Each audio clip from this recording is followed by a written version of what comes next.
This is the Golden Broom podcast, bringing you the best coverage for all things college baseball, only on the Villains Media Network.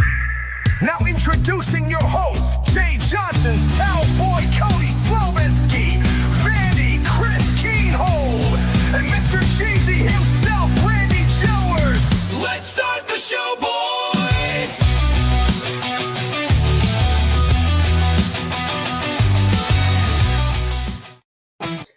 Welcome in to the Golden Broom podcast. I'm your host, Cody Slavinsky, joined by Vandy Chris as always, and joined with special guest, Coach Cam Hamsley, Roane State Community College, starting off right now 9-3 on the season. Coach, what's up? Hey, again, really excited when you guys reach out and you want to chat it up with me for an hour or so. It's always a highlight. Good memories, good talk, so I'm glad to be here again, and lot to go over. Definitely, man. We're excited to have you tonight.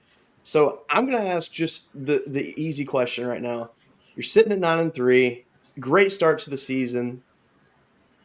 Who is it in the locker room right now that's sticking out to you? You're just like, man, this guy's a dude this year. Like, who are some of those guys? I guess. I think maybe not the popular answer, but the truth is this year the reason we're in the situation we are is because it's really kind of a whole locker room thing, top to bottom. I have the most mature group of guys I've had. I love my guys. I love how they go about their business. I love how they interact with each other. There's not cliques. They all connect. I'm spending less time having to correct because they do it themselves. I think one big thing that is an example from this last weekend is we really had to try hard and didn't play our best at times, but I didn't have any guys like fold or pout or get frustrated or make excuses. They just kind of kept on coming, and that's really hard to get any kid that age to do, much less adult. I mean, I'm not even good at it, but for them to do that would be my best way to put it.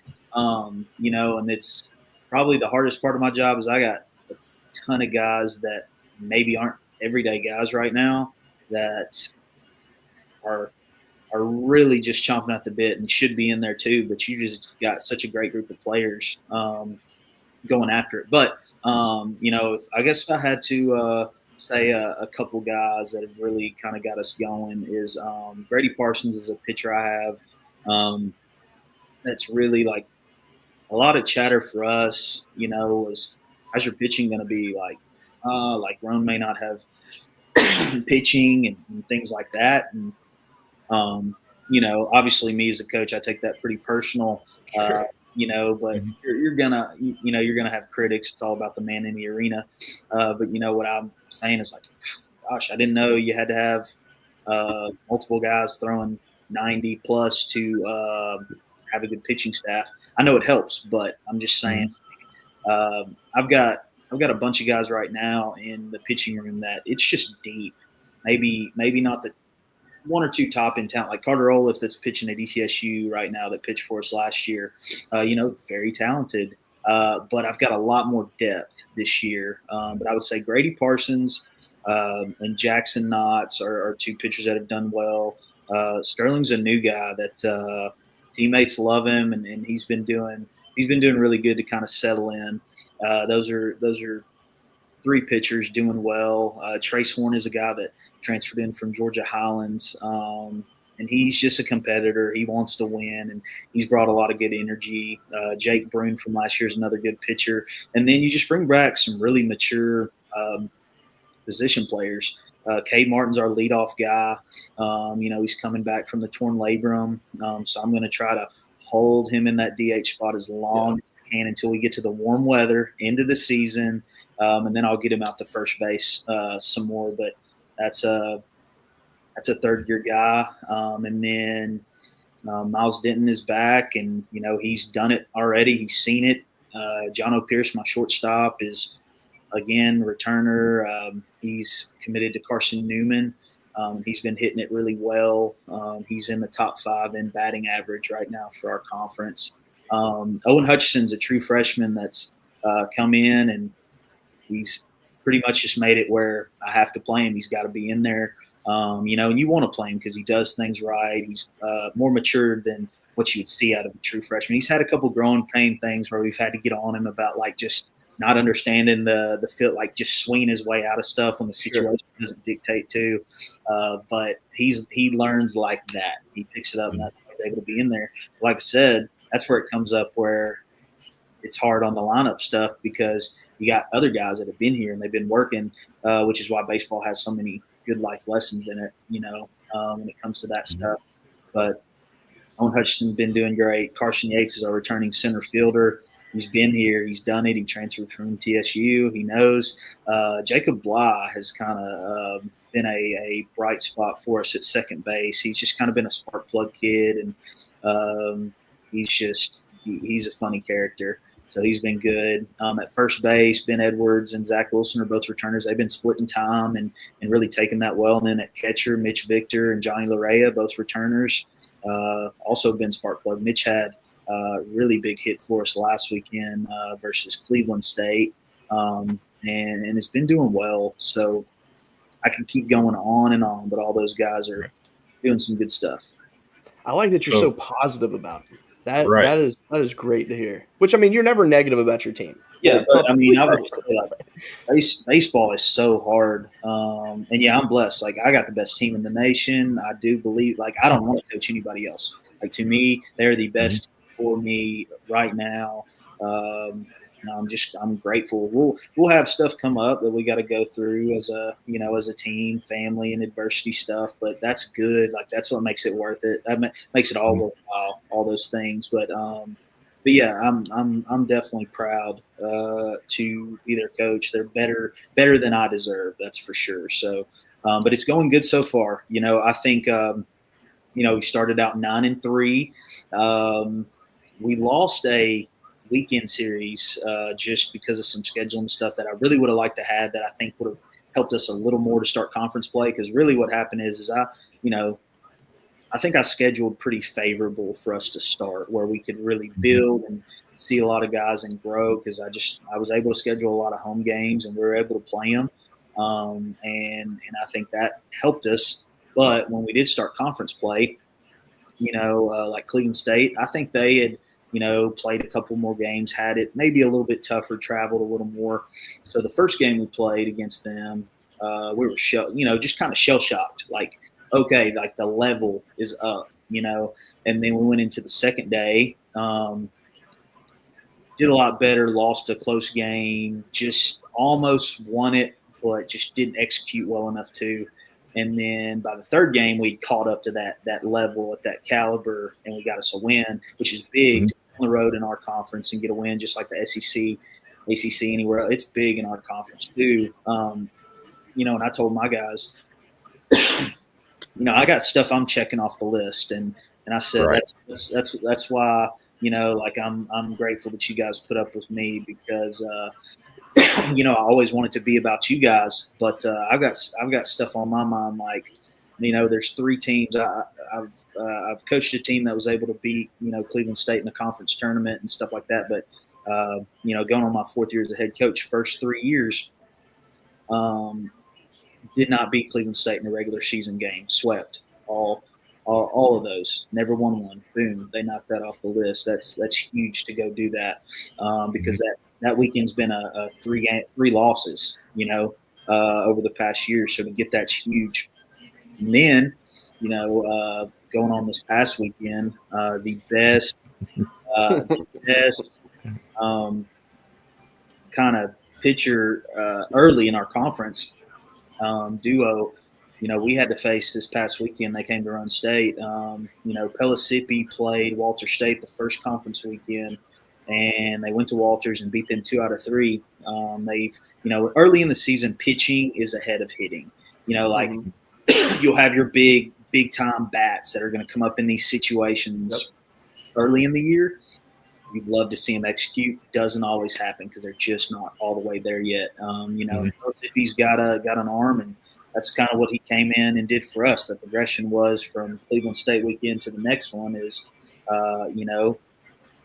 that arm was rolling, and we lost the first game this past weekend 3-0. We had the winning run at the plate, so we were right there, just couldn't quite get it done. But compared to the week before, we were shell-shocked that first game. We were right there.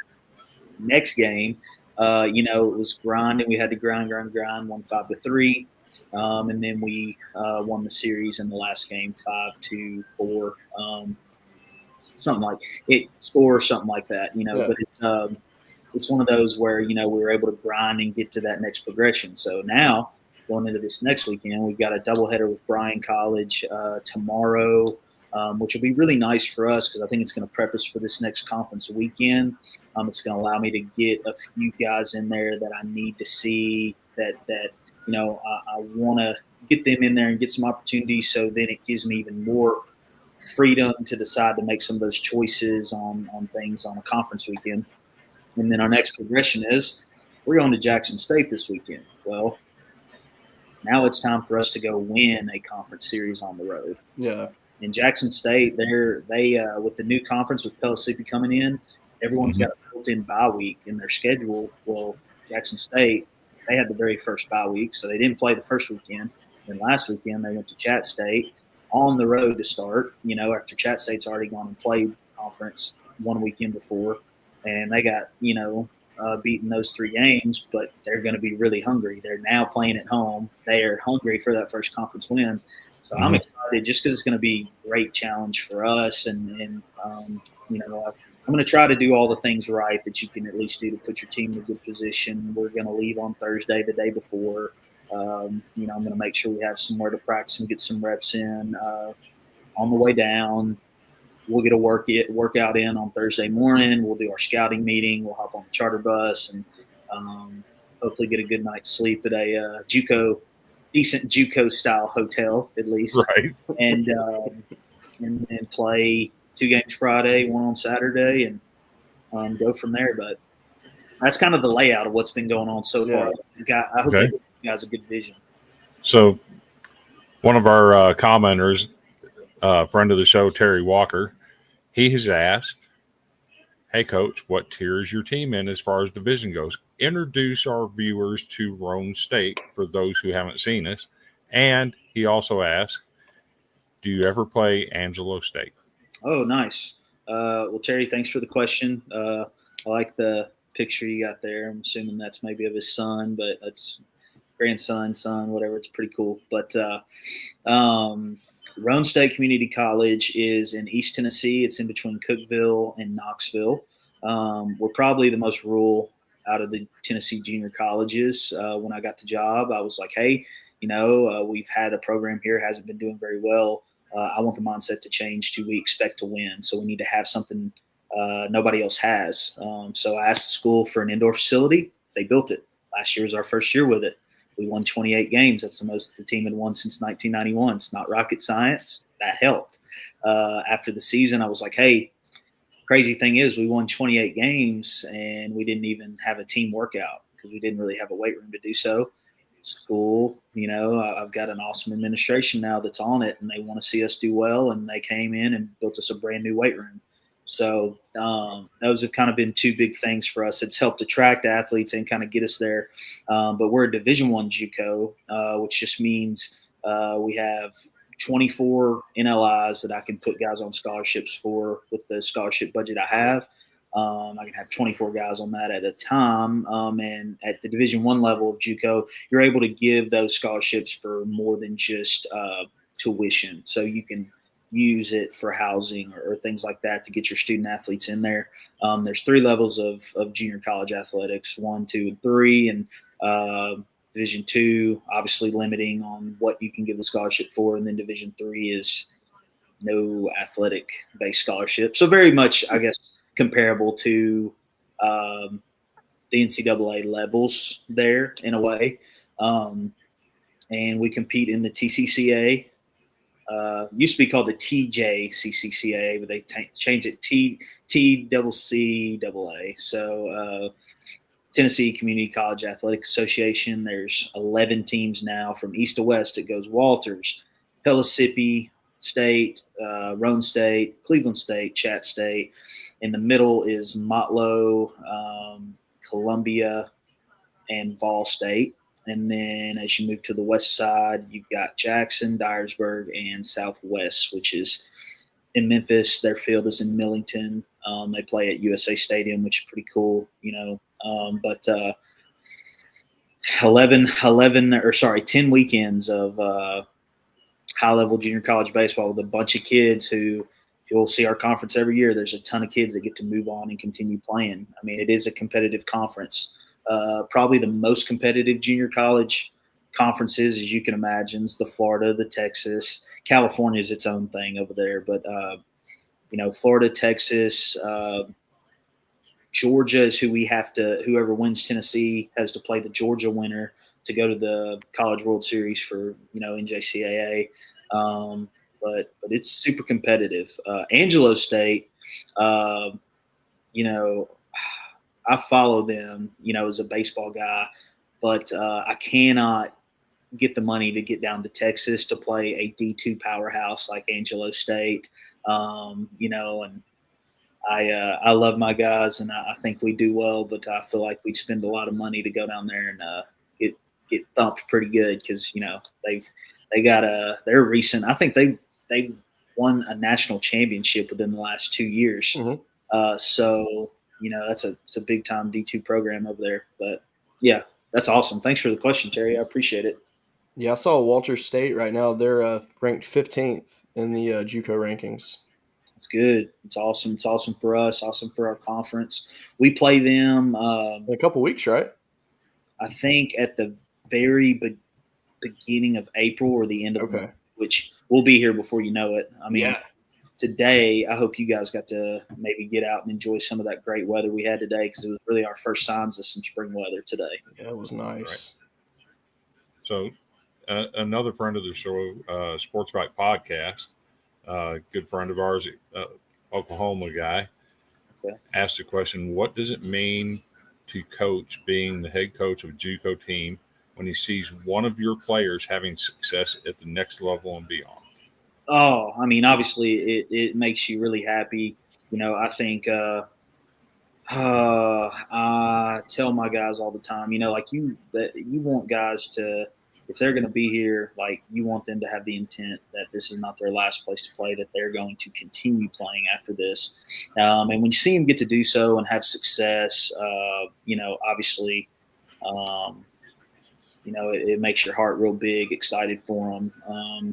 And obviously I tell my guys this all the time that they will do much more for me than I can ever do for them, so Like just anytime you get the call of a guy goes out of his way to text you or call you after he hadn't played for you for so many years, like, hey coach, like I'm having my first kid, or hey coach, I'm getting married.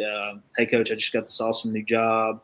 Like that means the world to me, because it's like, sometimes I'm like, gosh, like this kid hates me. He's, I'm not going to hear from him again or whatever. And, at least if you do, because I really do tell them, like, I love hearing that, they're awesome husbands and fathers and friends to other people, that like the message of like baseball is what you do. It's not who you are. Like you're out there and your identity's like, I'm a baseball player. Life's when baseball's over, life's going to get really hard on you, because you're not going to find that identity. But if you put it in, being a good friend, husband, father, brother, uncle, like those things, and that be who you are, it's a pretty big deal. So when they text me or call me with that stuff, it's awesome. But yes, when I turn on a game, you can follow these games on, you get the ESPN app, and you can go to watch and find NCAA baseball. You can watch, mid-majors. Most of them now are where you can watch any of their midweek games, weekend games, and like today, Carter Olaf, that played at Roane State last year, now pitches at ETSU, and he pitched 2 innings today, 3 strikeouts, 1 hit, no runs given up, and nice. ETSU beat App State. So it's a good win. Very excited to see him do that there, and got a lot of guys. I'm following from last year's team. Still got a pretty good handful playing. I've got a picture from 3 years ago. Danny Glenos, he's actually still trying to play professionally a little bit, Pioneer League, but he got drafted onto a team, and he's still kind of trying to play. So it's really fun to kind of follow those stories. I was actually going to ask you about him, because I know he was at Montevallo. So, so I was going to ask you, because I've gotten to see a couple Montevallo games so far this year, and they're actually pretty solid. I'm talking about tough conferences. The Gulf South Conference is really, really good. Just like top to bottom, they got some really good teams. Trevecca moved into the Gulf South this year, so it's nice, with like your Alabama teams, Huntsville, Montevallo, West Alabama. And then, West Florida's in the Gulf South, and then on the Georgia side, Valdosta, or maybe one more Georgia team I'm missing in there.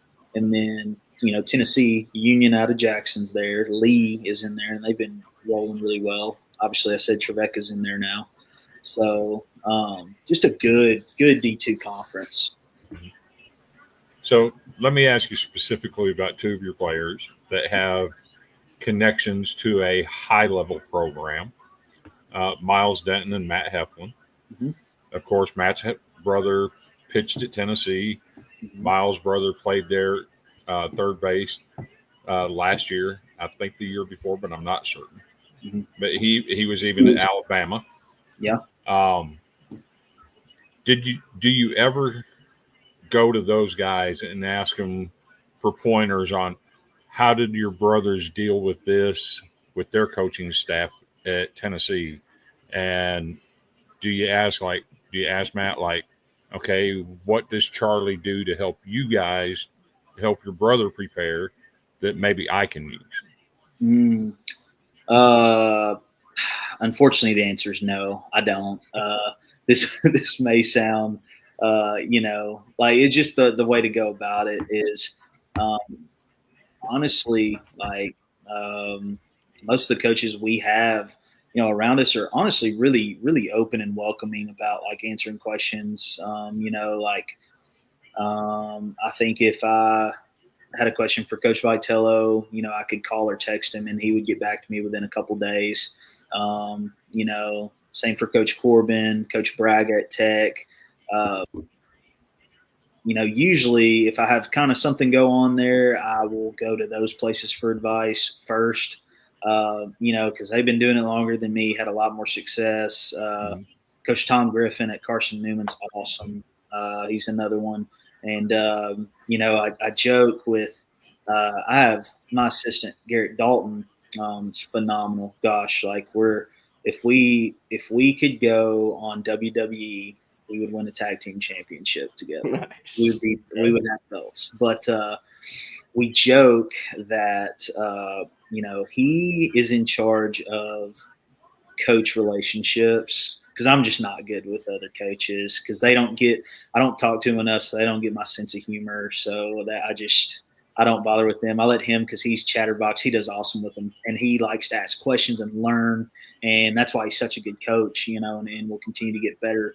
But I'm so grateful to have him. And then I kind of try to deal with umpire relations. I'm really, really try to be pretty good with that. And then, I wear it out on the recruiting stuff, but that's kind of like some of the off the field or in between the nuance stuff. But that's usually what I go to. There's a lot of coaches that I can kind of confide in for, when I have situations come up and say, like, how would you deal with this?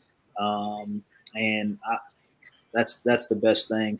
And then as far as, you talk about like talking to players about stuff, one kind of coaching thing I really like to do, and they have to earn some of these opportunities, but it's like, I'm the coach, I'm going to make the decisions, but I also really like to ask guys and kind of put them in a situation like, hey, what would you do in this situation? Or, hey, should we go with this guy here today, or this guy, and I know that, may sound intense, because it's like, oh, they're picking their teammates. And the thing the guys don't realize is I'm still going to do whatever I want to do. I just want to say, you already know. to hear their thoughts on it, because you're always trying to build, whether it be baseball IQ, a relationship. Oh, coach, he's giving me a say in some, like it builds that investment level, or just right. want to, hear my opinions on it. And it's good. And it's stuff where those little conversations I can put kind of in my, mental notebook, and it can help later. So you're kind of like pay now so you don't have to regret it later, and things like that. That's usually how those conversations go, and trying to ask questions and things. But, with all that, you just kind of want to open the floor and let them share what they want to share. Sometimes they're not ready to share a ton. Mm-hmm. Sometimes they really have some opinions on things, and you can let them get it out. And, sometimes they get too heated. You say, hey, that's enough. We broke that point. What's funny for my guys, they get in such lingo about talking to themselves, and I'll walk through the locker room and I'll hear something, and, I'll just make a funny comment. They're like, yeah, bruh. Oh, sorry. Yes, coach. Don't call me bruh. I'm not your bruh. Like, that's your teammates. But they're good about, yes, sir, and no, sir, eye contact. Mm-hmm. Try to put that as a priority. And just those things mean a lot to us. Like, right. I'm telling you right now, like, I want my guys to play hard. I want them to have a chip. But I try to take away about as much opportunity to make an excuse as I can, because then when adversity hits, it's kind of can consume. When really it's like you face a good pitcher, well, it's problem solving. Okay, like mm-hmm. First time through the lineup, maybe he got us, but the second time through. Did you see what he was throwing when you were up there? Oh, yeah, it's got to be all that. Or next time. Yeah, right. Like this is how it's moving. This is how it's breaking, things like that. And then, like if he gets us a second time, or if he gets a guy here second time through the lineup, it's like I better not hear you come in and now the umpire screwed you, or this is why. I don't have time for that. Like right. All I need to hear is, good, I'm going to be back in that box 30 minutes from now, and now I'm going to get in. Like what? Right. Like that's kind of how you can kind of overcome some of that. Baseball's too hard already. That's a good one. That's a former coach to a coach. So he actually coached under Augie Garrido back in the day. Wow, that's wild. That's really cool. Everybody, all my players too, they love some of the Augie Garrido videos out there, because I mean he's a phenomenal motivator. Speaking of umpires, I do want to give a shout out, which I just because like I really do think they do a good job overall, especially with educating them. Last year, I moved to Mid-South Umpires Association out of Nashville, but they do such a good job educating their umpires, and I have a group that just as a handful. I don't even have one that I can just pick out that I just can't stand. Like they are well educated every time they come to my park. So Mid-South umpires, Chuck Pack, Scott Klein, Jeff Wright, like all those guys are doing great to educate umpires. And I know that sounds wild to say because everybody hates umpires, and I have my day, but usually I can leave it after, I haven't had the one yet. I feel like every coach maybe has one in his career where like, this is the guy, keeps coming up consistently. Issues. I haven't had that yet, but I'm still fresh. I'm still fresh on the head coaching train going into, I'm in year 4. I don't know, maybe year 5, you can call it that, if you count my intern, but it's still early. So we'll see. Right. Maybe. Have you been ejected yet? Oh, yeah. Okay. I was wondering if you had. For sure. I had one last year. It was actually against Walters. Every team and every team you have is different, the personality and stuff. And like last year's team, like at JUCO, you don't have a lot of fans out there to create the noise and the loudness. Sure. Where you get caught up in that is because of that, your team has to create it. Well, there's a fine line too, because one, I don't want my guys jawing at the other team, like stay with us. Sure. But also can't bench jockey, like that's in the rules.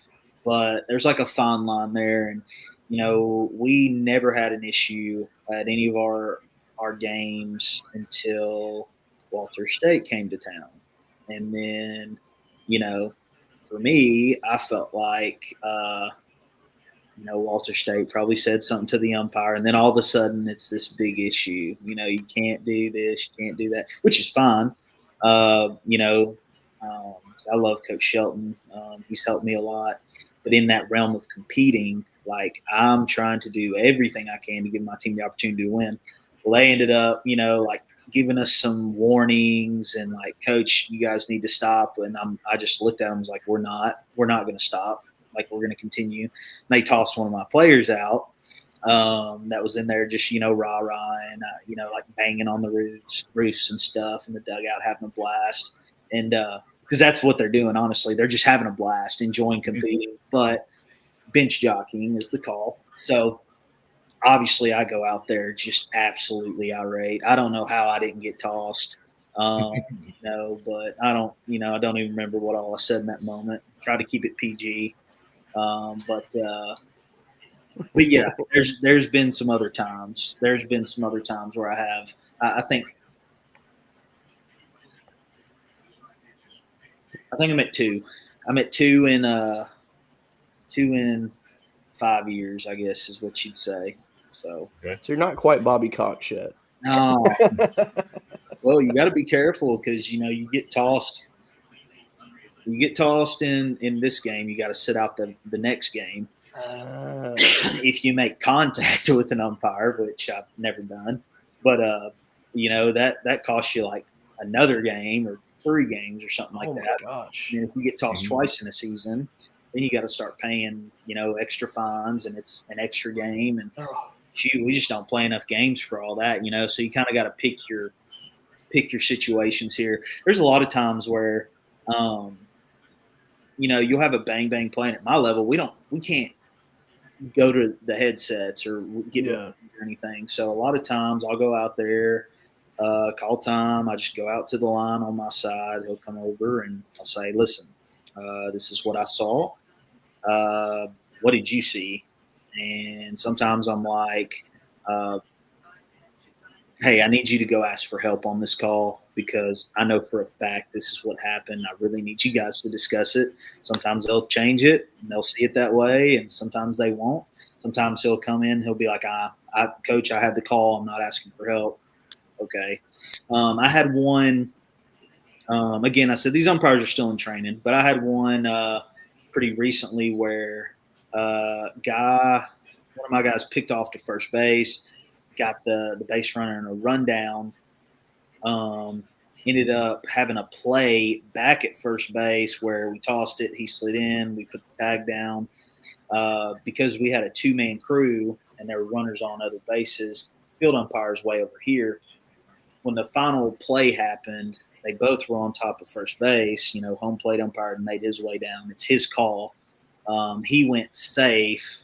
At the same time, the field umpire raised up his hand for an out for like a minute, and then he realized it really wasn't his call and put it down.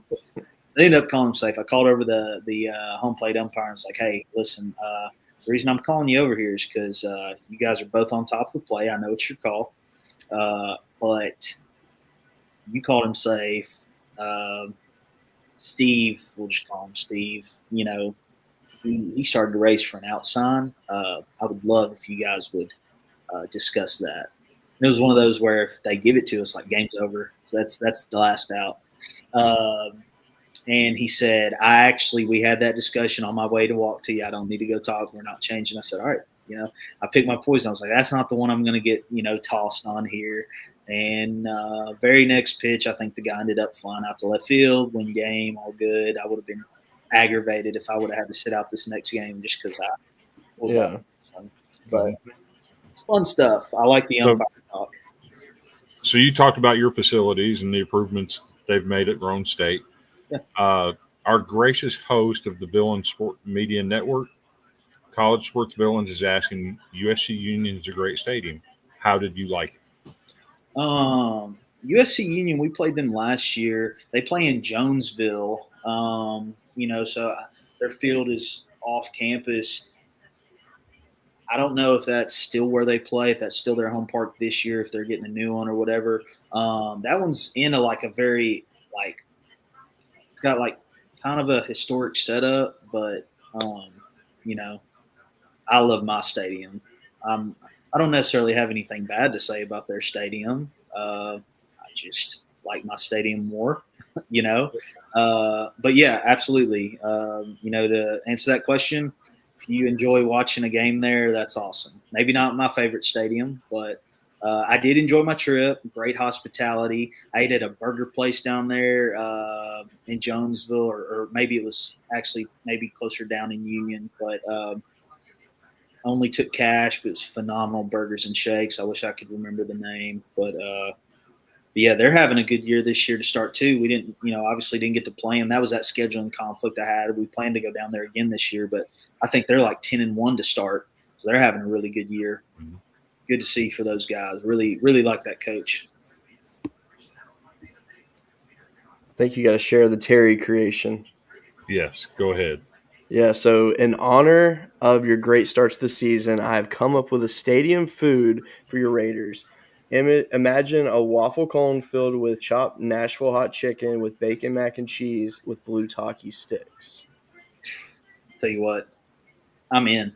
I mean, so I actually went and so when he said that, I went ahead and AI'd it. I'm about to say I typed in his description, and that's what AI gives us. There you go. I would eat the mess out of that at a baseball game. Yeah, it's good ballpark food.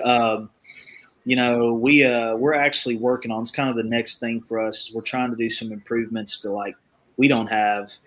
Like I said, I love my ballpark, but we don't have maybe the best press box and seating and stuff. It's kind of like USC Union. They're still just bleachers out there, right?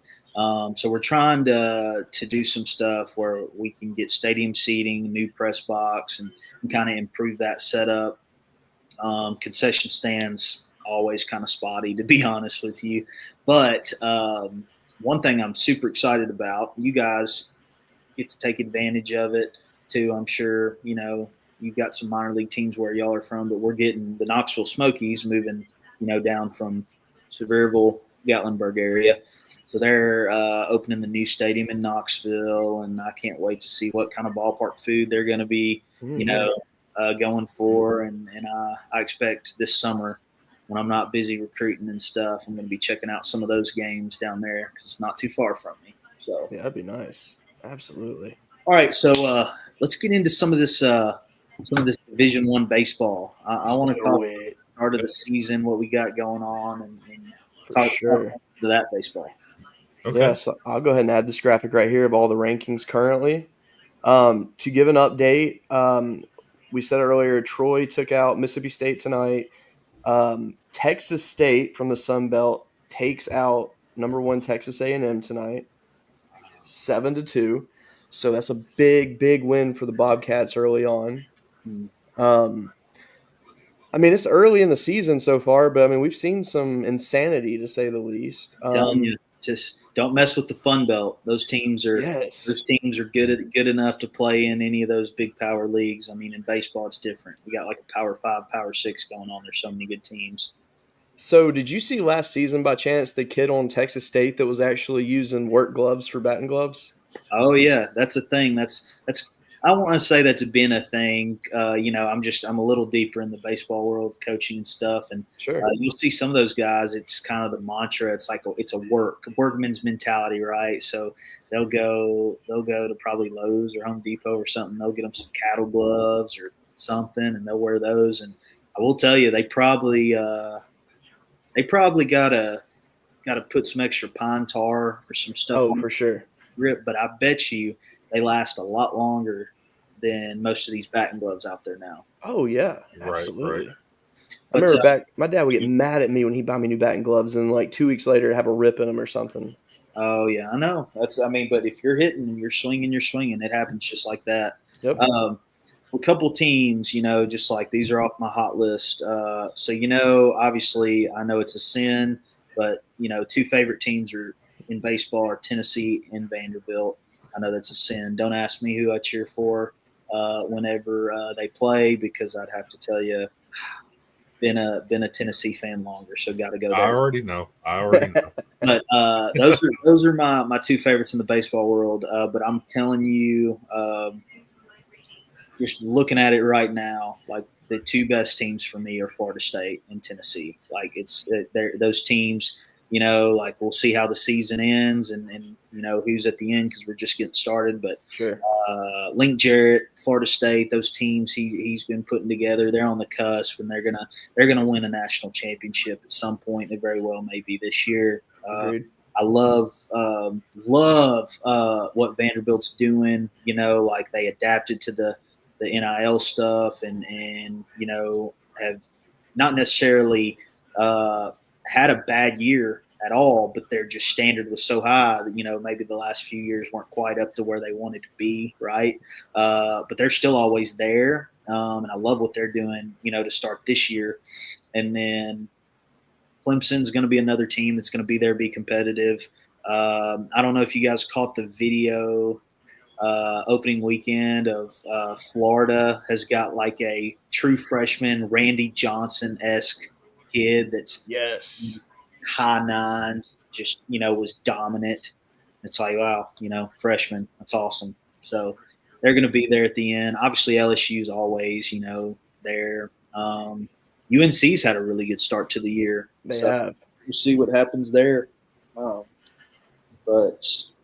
Yeah, we So- actually we had a kid on from LSU, William Schmidt. He came on and did an interview with us right before the season started, and he was projected to go, I want to say, like 17th overall in the major league draft out of high school.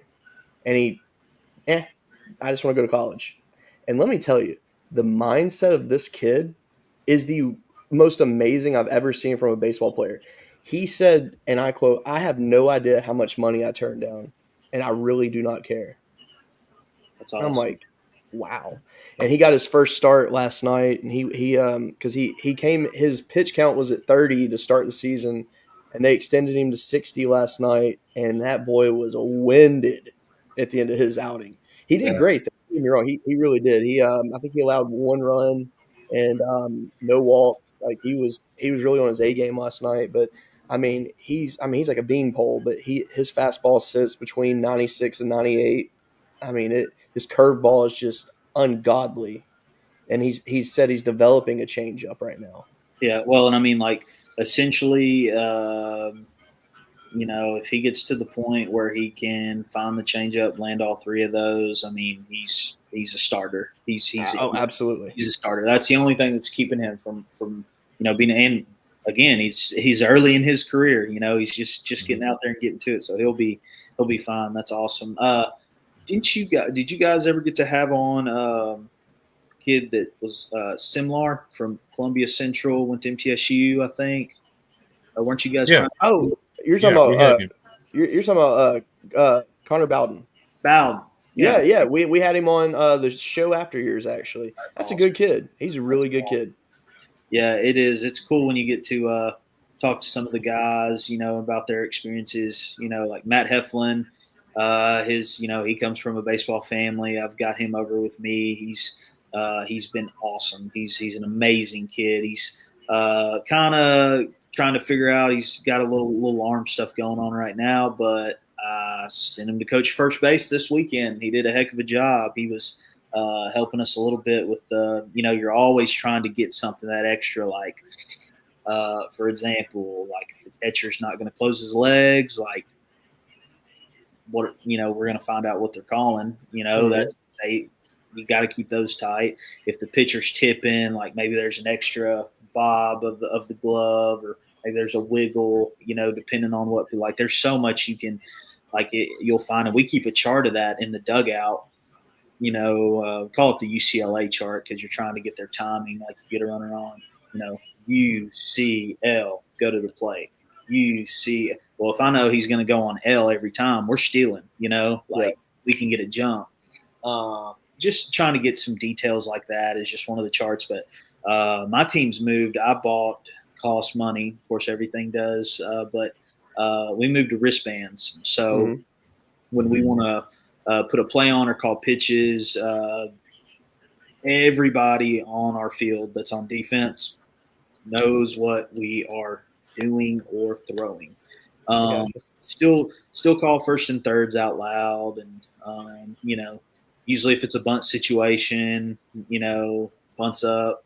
There's times where, you'll run a wheel play where you're sending the shortstop over to third base early so the third baseman can crash, and or you're running it's wheel pick play where you're doing all that, but then your second baseman's crashing and we're trying to pick. So you're hoping the runner at second feels the shortstop going there. It's like, oh, I'm good. He kind of starts leaning, and then we can get him picked. But we actually executed this past weekend. Pelisipi was trying to move a runner to third. We ran our wheel play. So, pitcher comes set. Once the shortstop has gained enough ground towards third base, he can throw it. They bunted the ball to Miles at third. He turned it around, threw it to Jono at third. We got the guy out, and it's, obviously they're trying to move that runner. That's a big play for us to execute. So, but the wristband stuff's, it's good. I enjoy it, but it's kind of one of those things where you adapt. Like the old part of it is like, like that's part of the game, like figuring out tipping pitches and having good sign systems so people don't pick it up and all that, which I agree. But with the way technology is now, again, adapt or die. Like exactly, you're putting yourself at where if you're not doing some of those things, and at the highest level, I'm sure you guys see the pitch comms are to the point where it's not even wristband. It's like they got a sound in their hat, and so it's loud and the same. You'll see that pitcher, he'll put his glove to try to cover it so it'll echo into his ear so he can hear it. He'll get the sign and he'll go. It's pretty cool. Yeah, initially when they came out with the wristbands, we were, all of us in like our college baseball group, we were kind of iffy about it. We're like, I don't know about this. But now that I've seen how it works, I'm all for it. I think it's a good idea. Honestly, and too, like a lot of that stuff, even though, again, the old head, like, games can last as long as they need to, but it does make the game go faster. So for the fan aspect, to get more people, into it, it does help that, and the pitch clock stuff, things like that. So it's really good, I think. What are some of these teams on here you guys are like fired up about? Obviously we got to talk about some Vandy baseball too. So check this out. Coach Robinson, the UCLA timing method, stealing on pitchers, started with Stanford. Yeah. Interesting. Now everybody uses that cadence, or most teams do. You know, like if they're trying to pick it up, they're UCLA. That's pretty wild. That's a good little stat. I didn't realize that. So you asked about teams on here. I've got my eye on a team right now that's not listed on here as receiving any votes. Northwestern is off to a really good start. You have been very high on them, actually. Considering where they've been the last 2 years, Yes. with their entire coaching staffs quitting, coaches getting fired, for them to start out the way they have, they've won their first 2 series. First time in many years that they've done that. Yeah. And now they get a chance to go on the road to Duke this weekend, who just got beat again today. Yep. So now you're looking at Northwestern really make some noise here and build on what's been a solid start. That's awesome. And I mean, you know, to piggyback off that with the Duke thing, you know, that's another reason maybe a team that's not listed on here, but I think needs to be followed is Cincinnati. Yes. Has played really well early, which is cool for me because, you know, me doing a lot of strength and conditioning stuff with my guys, their strength and conditioning guy is really good about, like, I'm in a group where a lot of that stuff is shared and it helps me, you know, kind of build the plans for our guys. And, you know, I see the work they're putting in, but Cincinnati's a team that's playing well. And I'm blanking. Is Cincinnati in the ACC now? No, they're not in the ACC. Where are they? Are they Big 10, Big 12? Big 12. They are Big 12, I thought. Yeah, I think they are Big 12 now, yeah. I'm so confused with all the conference realignments. I still haven't gotten it. All that. You know what another hard one too is like with in between the OVC and the Missouri Valley and the Sun Belt, like there's a lot of teams and the Conference USA too. Between those four, there's been a lot of movement of teams there. Oh yeah. Like Dallas Baptist is always going to be there. You know, they're one of the best mid majors consistently, but they've been you know, they were in the Missouri Valley for a long time. Now they've moved to Conference USA. But they're always there. Yep. What's weird to me, and it's like I'm really interested to see how it pans out, is and not just for baseball, but really every sport, but I'm just looking at it as baseball right now. What in the world does Oregon State do? They're an independent team.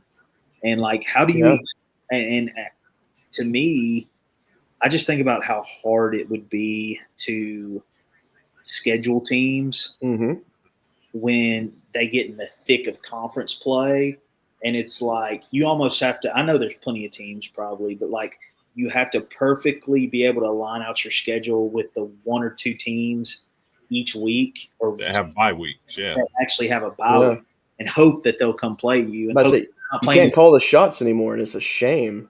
Yeah. Well. But, I mean, I will say, if you get a chance, go look at Oregon State's schedule this year. It might be one of the more entertaining schedules you will ever see in a college baseball season. Like, because of them having to do that. And they lined up some really good series. But they do have a series with Oregon this year still. They played Grand Canyon a few times this year and a lot of California teams. But it's a very respectable schedule. Yeah, well, that's good. That's good to hear. It's nice. I think another team to follow, just kind of watching them early and some highlights and stuff, is Georgia Tech. I think that they may have a little bit better year than they've had over the last couple, and are always pretty consistently good, but have a better year than they've had. I really do think they'll do all right. Drawing a blank on his name, but didn't they have the freshman of the year last year? Yeah, Drew Burris. Yep. Oh yes. Yeah, Burris. And I did see where he's got 3 home runs already. Yeah.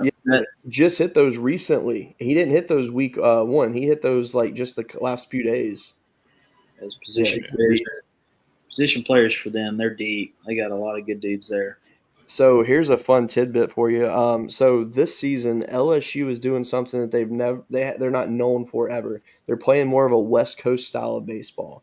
So they're more about speed and getting hits versus going for power.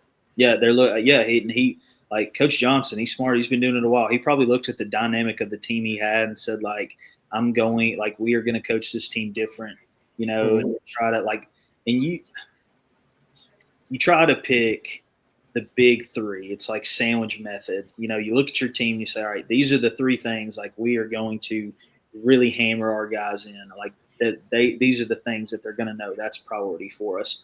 And, you know, like you're going to have those teams where they come out there and they slug 100 and something home runs in 60 games, crazy. And they're just, you know, they can bop it.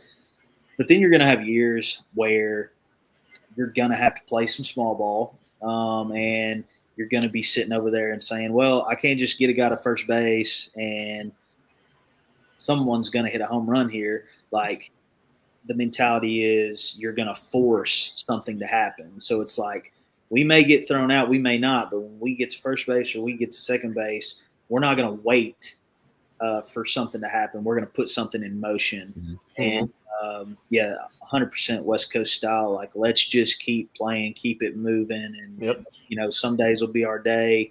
More days than not will be your day, is honestly the mentality. Because when you prioritize that style and you work on that style, it ends up working out for you more. Like, you'll have a couple games where you're just not a bit of it will get executed, and those look nasty, right? But 9 times out of 10,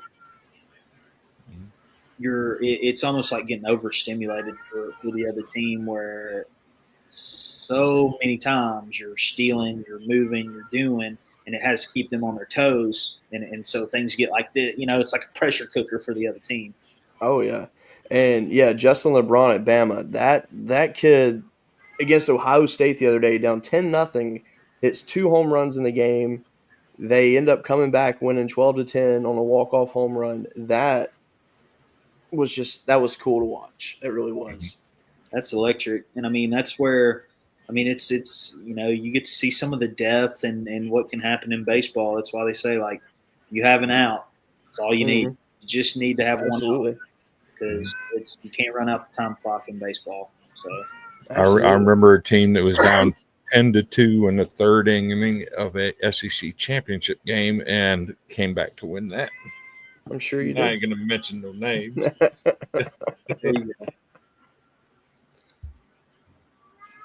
Okay, yeah, that is true. Yeah, that's true. That's true. But to be fair, that was probably the best thing for the University of Tennessee that it didn't work out, because look at them now.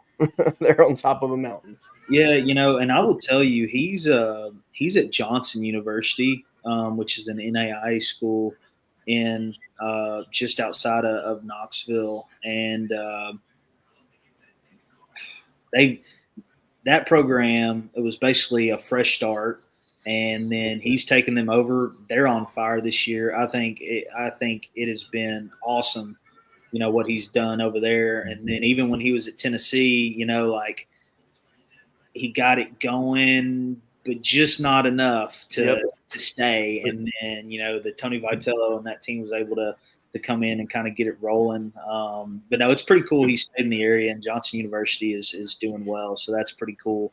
But yeah, fair enough. The West Coast style, I get it. But I'm curious to see really how it plays out. Did he really get it going at Tennessee? He only made the SEC. He only made it on the cusp of getting it going. But he only made the SEC. He only made the SEC tournament 3 times in 6 years.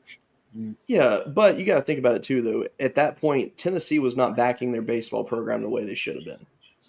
And then Vitello comes in, he says what he wants, he gets what he wants, and he leads them to where they are now. And obviously, I mean, he literally built a program essentially from nothing to what it is now. And it's honestly, it's been amazing to see. And getting to meet him last year, I mean, he is such a good guy. He really is. And you can tell that his passion is just, I mean, it's unmatched. And I mean, just chatting with him for like 5 minutes at the tournament last year, I mean, you can just see that he's different. Yeah. And I respect that. I think it's definitely really cool. It all kind of works out like it's supposed to. I know for me, and like where I'm at, goes back to the man in the arena talk, right? So, you know, whatever journey I'm on, there's always people that aren't in the arena that can say, you know, well, you know, you haven't done this yet, or, you know, Roane State hasn't done this, and You're having a good year last year. You're having a good year this year. That's just a fluke, or whatever. I love that. It's like good, because that's kind of my mindset is when, one game ends or one series or even one season, it's like, all right, like on to the next one. Like that's like leave all that in the past. Definitely want to appreciate it, talk about it, celebrate it, but at the same time, like that's I want to keep going. So it all really does work out. But that coaching arena, I guess, as I keep moving up, I'll get more fun. I'll tune into the show, and you guys will be on here just like, what was Coach Cam doing over there? I mean, did you guys see that play he was running? Why did he do that there? And I'll probably be like, you know what? I'll call into the show. Hey, I don't know what I was thinking in that moment. No idea. So speaking of that, actually, I do have a question. So what's the update on us being able to watch your games now? Good. So, like I said, Aware Sports is a company that I've been working with. We tested the access point, and we have enough signal to get it set up. Unfortunately, now I'm at the hands of some other workers over at Roane State that have to install that access point. Sure. Waiting quite a while on that, but once that happens, they'll come in and install their cameras, and then I'll be able to stream basically all my games. Right now, obviously, I'm limited to Game Changer, and then I have our Instagram account, RSCC Baseball, where I end up posting the highlight videos after our series. But we're closer than ever. We're trying to move in that direction. It'll be big for us. I want it for the families more than anything else, so they can follow their kids and stuff. But we're close. I will tell you, when I do get it installed, you guys will be in the first 5 people that get it after my mother, my Uncle Brad, and a few other people. So, there you go. I like it. Do you think it will be this season? I think maybe by the back end of this season, there's a good possibility. And then one thing that I will say will be nice, I'll make sure I do for you guys is the conference tournament is always 100% gets streamed. So I'll send you that link whether through YouTube or wherever. You guys will kind of be able to follow those games. And sometimes the commentary gets kind of spotty. Yeah. But honestly, I think that makes it more fun. I really do. Like it's cool that we have that. But, that's cool. All right, I'm used to commentary getting spotty when a team has got a 16-2 lead in the 5th inning. It's like, what do we talk about here? Fair enough. What player have we not named off the roster yet? Who else could potentially still go in the game? Right. Yeah. What about I do want to move over and talk a little bit about some SEC men's basketball, though. Yes. Yes. Got a lot of good things going. Obviously, you got to be super proud of your Vandy men's team and the season they've had. Yes. The polite way of saying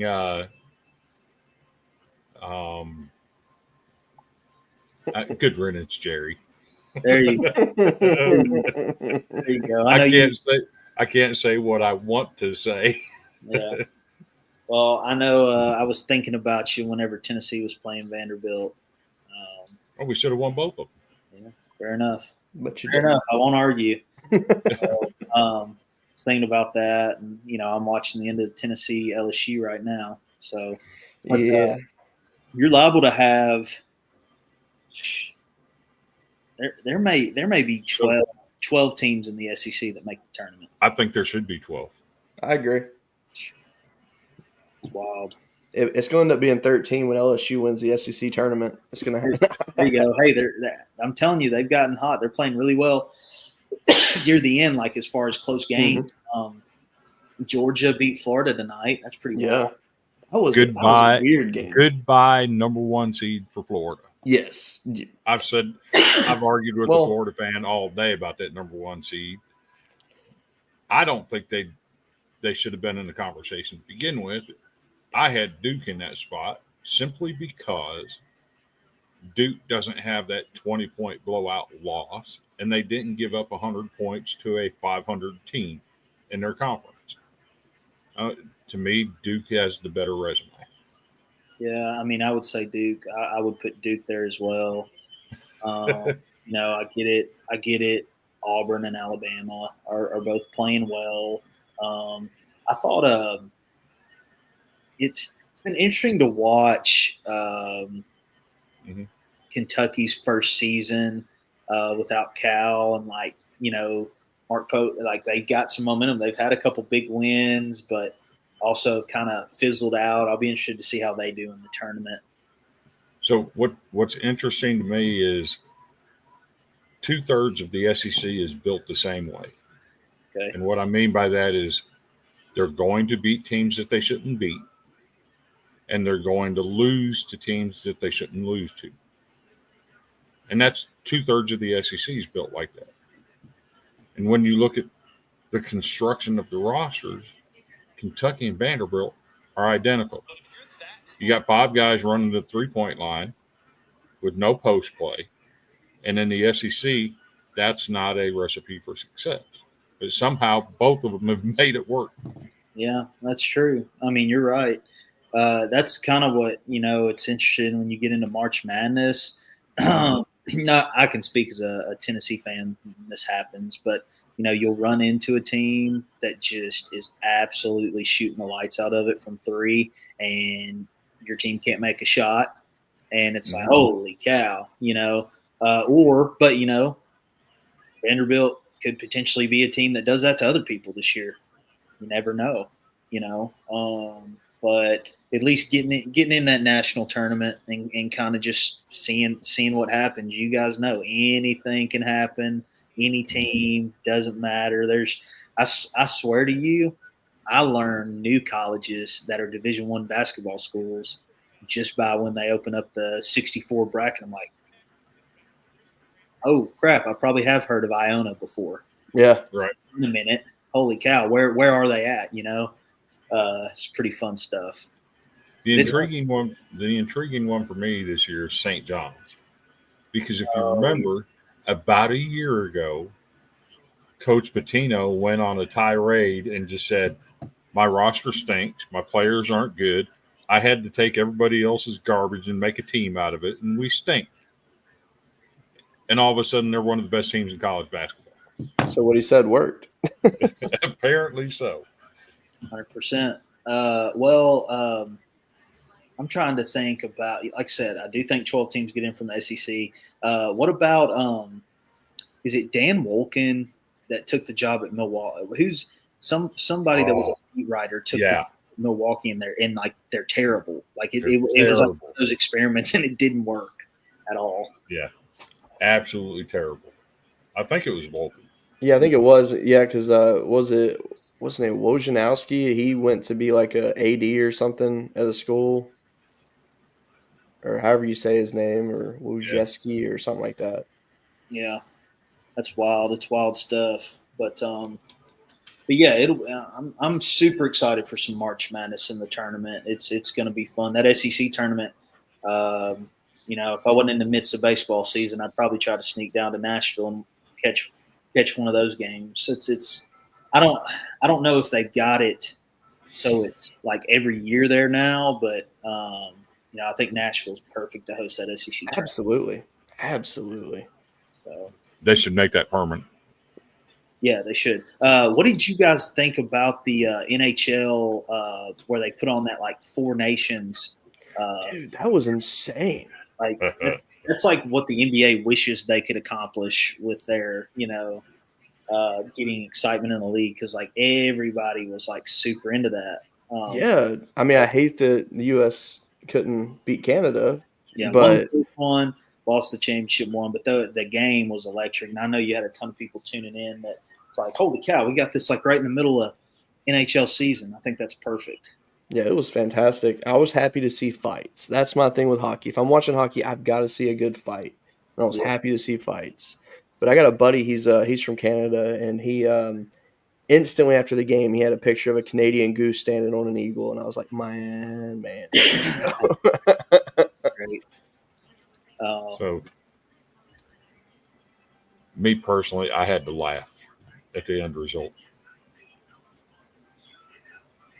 And it's not because I don't love the USA and all that kind of stuff. But What good did it do anybody to start 3 fights in the first 9 seconds of the game? You won the preliminary. You got your butt kicked in 2 out of the 3 fights. And then when it mattered, you got your butt kicked again. What are we doing here? The humor in all of that is what gets me. Hey, I'm telling you, the hot takes. That's why you're in this. That's a big time hot take. I love that. But it does. Once you get on the other end of it, they always say, like, and it goes both ways. Tell my guys, don't remember what you do initially. Remember how you respond. Well, USA wins the last one. You're not able to say that. Right.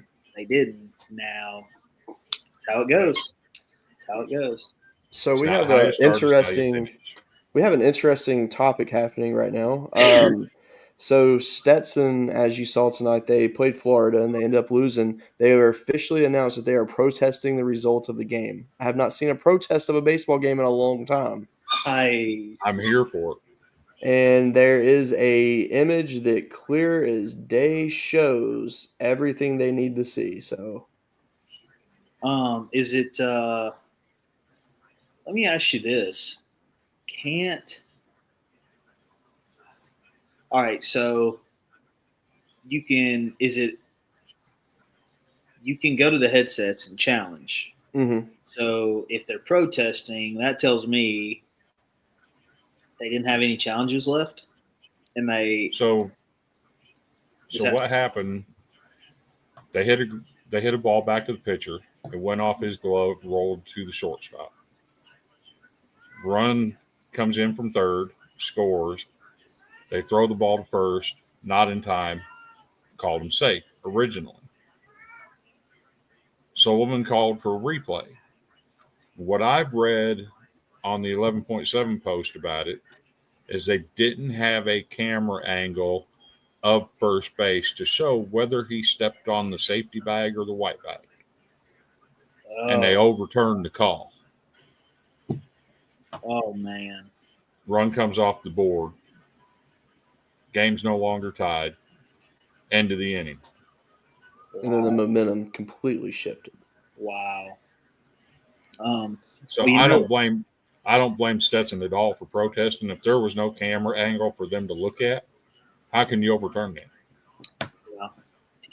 Darn, gosh, wish I had cameras. Be crazy. But with the rule they put in that safety base. So on every play, white base belongs to the defense, green base belongs to the offense. Only time that switches is on a drop third strike. And then the white belongs to the offense, green belongs to the defense, which is pretty. But I mean, it's tough because you think about it, like, they put that in there for safety. I need to look a little bit further on what the ruling is about, like, if a guy runs through first base and he touches any part of the white base, or if he doesn't, he hits the white base and not the green base, can you challenge that and get interference if the guy is safe? Like what I'm saying? I need to look a little bit more detail into that. So there's the image. Yes. So they called him safe, or they called him out. They originally called him safe and then overturned it. After they went to video review, but they didn't have a certain angle at first base. Right. Camera? Okay. I mean, right there, it looks like he's on the correct side of it. Man, that's crazy. I bet. I don't know. I don't know what to think. I really don't. But if the rule is you can't touch the white base whatsoever, then that may be why he got called out. Yeah. We have a breaking story in college baseball. Okay. Portland State's Ryan Rembiz has thrown a perfect game. 9 innings, no hits, no walks, Right. 12 Ks on Holy 86 crap. pitches. 86. Good Wow. boy Ryan. Good boy That's Ryan. amazing. Nasty. My God. Pound in the zone. Fly Yeah. out, fly out, ground out, fly out. Gotta love it. I mean, averaging under 10 pitches an inning is like a coach's dream. Yes. Good. It's good. Jeez. Have that on your charts too. We have a 13 pitches or less chart. You stay under that 13 pitches, you give yourself a chance to go for a while. Absolutely. What's the longest outing you've let one of your pitchers have so far this year? This past weekend, we had our single 9. I let a guy go to 112, which is way further than I would like him to go at this point, to be honest. So, that's kind of one of those things where now, because of that, I'm going to have to look for opportunities and ways to, again, kind of playing the long game here to the end. Don't want to burn out this dude all the way at the beginning, right? Yeah. So now I'm going to have to try to scale back and see if I can get him into that like 70 to 80 pitch window the next couple outings, but usually that's like, honestly, at this level, now that we've gotten to about this point in the season, 90 to 100, like that's your window for a starter. Like that's where by that time, and sometimes, like I said, with mine, you stretch it just a little bit. Other times, maybe you can cut it a little bit earlier because the game is in, like you feel good about the situation, or maybe the outing's not going well, and you need to go to somebody else sooner. But I would say 90 to 100 is pretty good spot to be for college. I know I really do think a good thing they've done in high school is put some of the pitch count limits on them, just to make sure, you don't have pitchers who are, pitching 80 or 90 pitches today and then turning around 3 days later and pitching another 80 to, like there's I think that's good. It's good for the guys. But also I'd say, speaking from someone who has had Tommy John, I think another reason you see so many guys having it is because they need to throw more. And what I mean by that is like maybe not necessarily always the long toss or the distance, but guys just aren't throwing enough. And so they get themselves into situations where, like they ramp up too fast instead of taking a longer period of throwing at certain distances and over time, or, they're not throwing at all this day, and then they're picking up this day and instead of just making it this expanded thing of like, the arm adapts to what it's put through. And if it knows it's got to do that every single day, then it's but again, everybody's probably got an answer for it of whys and things like that. But I just think it's, the consistency of going out there and throwing just a little bit each day. It's like that's the way you moderate instead of like spiking to, well, I'm not going to throw it all today because I got to throw a lot tomorrow. And then. So what do you put any stock into Trevor Bauer's approach? Because that I'm aware of, he's never had Tommy John, and he preaches long toss and throwing every day. Do you use that at all with any of your guys, or do you let them make their own decisions? That's what you're trying. I mean, that is what you're trying to get them to do. And, like even during like the midst of the season, you really like there's never an off day. Like even a day where you're not playing or practicing or doing something, like you still want to call it an on day, and you're trying to make sure like you get them out there to do something. Because like if you're rolling and you got momentum and your season's going and you're just like you think, oh, we need a break. Well, you can give your guys a break, but that still needs to be a day within your cycle of just this light, like making sure they do something. Because if they don't do anything, it really does take them essentially 2 or 3 days to get back to where they were. And I know that sounds crazy, but it's so true. Like, again, it goes back to that consistency, a little bit each day model. It's just like swing check each day, tossing each day, field each day. And right now they're in the prime. Those are like the two things or one thing. Got to make sure you do it every single day. And if you'll do it, you'll get rewarded for it as far as health goes and consistency. Whereas if you take a day off, where you can still have a rest day, still do things. But if you take a complete day off, you're able to show up the next day and something happens with your swing that you never intended and you can't feel it, but it started to happen. Or your arms now had to readjust to a new schedule when it thought, oh, I'm supposed to do this every day. Sounds weird, but it's true. Yeah. Well, I'm going to go ahead and announce this now. Right now, go to ChinookSeedery.com. Best seeds ever. Use promo code Golden Broom to get 10% off of your purchase. Heck yeah, that's awesome. We're so excited about that. I've been ready to let that graphic go for a minute now. Right. So apparently I would be a jalapeno ranch or the cinnamon toast guy. Those are my favorites. So I will say the Parmesan pepper is really good. Okay. But Hatch chili, that's the one you need to try next. I promise. I'm going to get on it this weekend then. You definitely need to. So I'll have to talk to them. I'll get them to send you all a box up there. So make it worth it. Yeah. Apparently somebody has another photo of the same player in the Florida game where it shows the second baseman handling the play in the grass.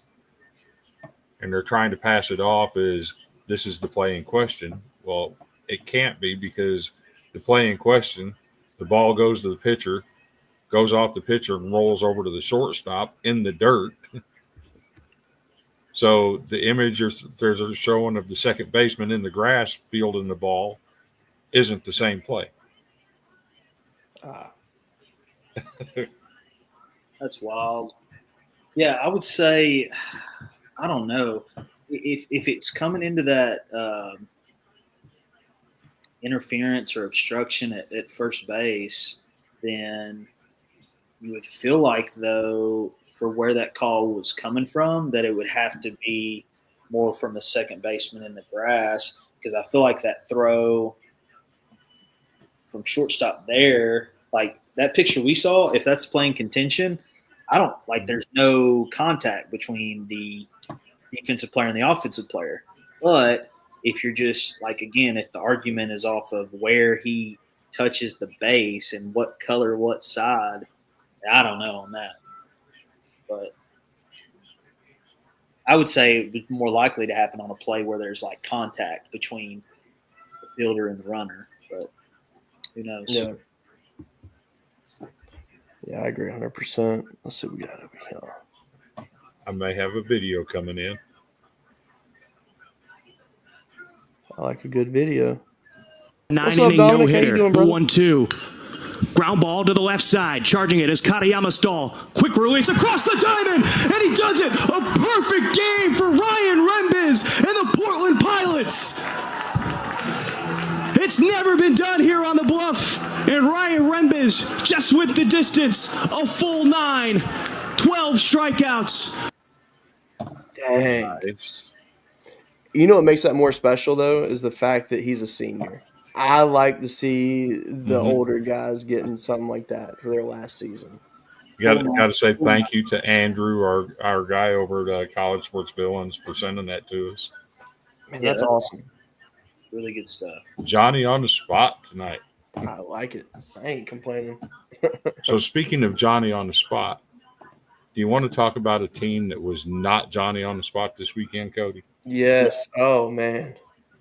Let's do it. Yes. So you get to be part of this special moment for us, the Dirty Jockstrap Award, which is the award that goes to the team that just straight up stunk it up this weekend. We're hoping to get this award, sponsored by Dude Wipes in the future. But right now, we don't have a sponsor for this one. But the team that got this is just is near and dear to Chris's heart. Near and dear. NC State Wolfpack. Oh, I mean, it was bad. That's who has to get this. There's no doubt. Yeah. They had a rough go of it. I don't want to steal your thunder here because you may be bringing it up. But did you guys see about Maryland Eastern Shore? What they did? Oh, Speaking it's of funny that you say that.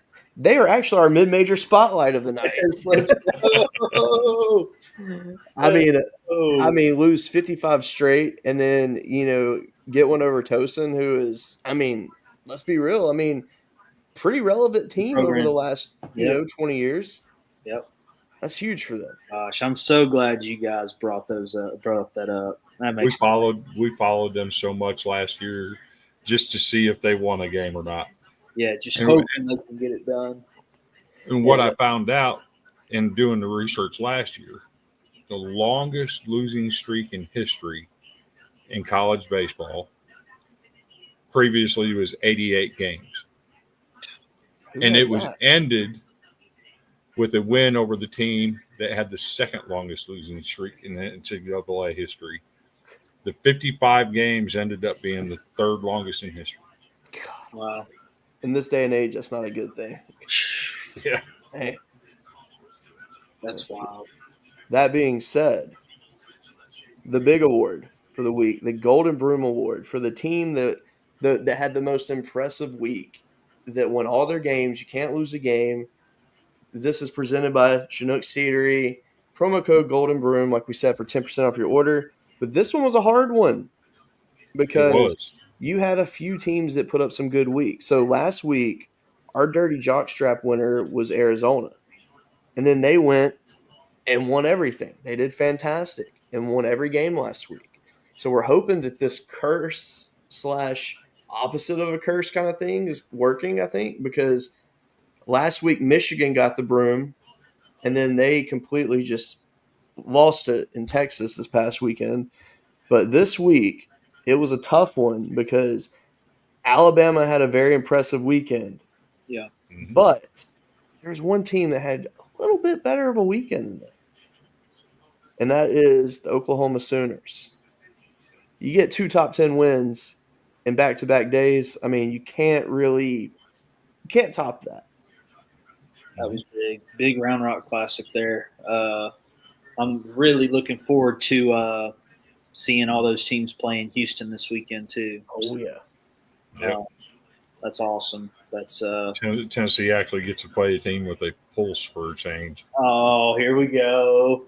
Well, hey, same for LSU though. Tennessee and LSU pretty much had identical schedules to start the year in terms of the quality of opponent, and I think it was good for both teams to get those out of the way to start, so they can be ready for this week, because LSU has Dallas Baptist tomorrow night, and I'm stoked for that. It's going to be good, but no, Oklahoma did an awesome job. That's awesome. I'd forgotten about that Virginia game. That was big.